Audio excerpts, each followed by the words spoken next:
Tout part du laissez-passer consulaire. Que ce soit une obligation de quitter le territoire français qui vous est délivrée ou une interdiction de quitter le territoire français, s'il n'y a pas le laissez-passer consulaire, l'expulsion ne pourra pas être faite.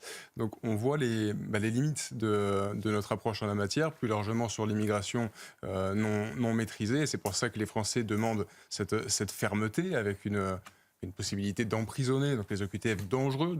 Et je me permets, je vous interromps une demi-seconde, je vous rends tout de suite la parole, j'en suis désolé. Je rappelle que dans ce sondage, à gauche, les soutiens des Insoumis sont 63% à dire oui, il faut enfermer systématiquement les étrangers sous OQTF dangereux, 84% au PS, 73% chez Europe Écologie Les Verts. Parce qu'il y a une attente de fermeté face au fait qu'on ne maîtrise absolument pas cette situation et que la conséquence sécuritaire, elle est connue de tous. On a 14% d'étrangers, il y a un quart des détenus qui sont étrangers. En 2021, c'était 30% des auteurs de viols qui étaient des étrangers. Et tous les jours dans les transports en Ile-de-France, les femmes peuvent être confrontées à des agressions sexuelles. C'est 65% des agressions sexuelles qui sont le fait d'étrangers. Donc face à ces échecs et face effectivement à notre incapacité aussi administrative à prendre en compte la situation, les gens saturent. C'est pas pour ça que c'est une bonne approche de passer par la case prison avant de les expulser. C'est même l'inverse de ce que fait l'Angleterre. En Angleterre, ils ont décidé d'expulser les condamnés étrangers avant l'incarcération. Nous, on veut les garder.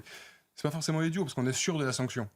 On est sûr qu'ils seront emprisonnés pendant X temps selon la gravité de ce qu'ils ont commis. Si vous les expulsez dans le pays où ils doivent aller, rien ne vous garantit qu'il y aura une sanction. S'il est auteur de viol chez nous, autant dans le pays d'accueil, ils vont dire oui, mais là, chez moi, il n'a rien fait, je ne vais pas l'emprisonner. Donc pourquoi pas.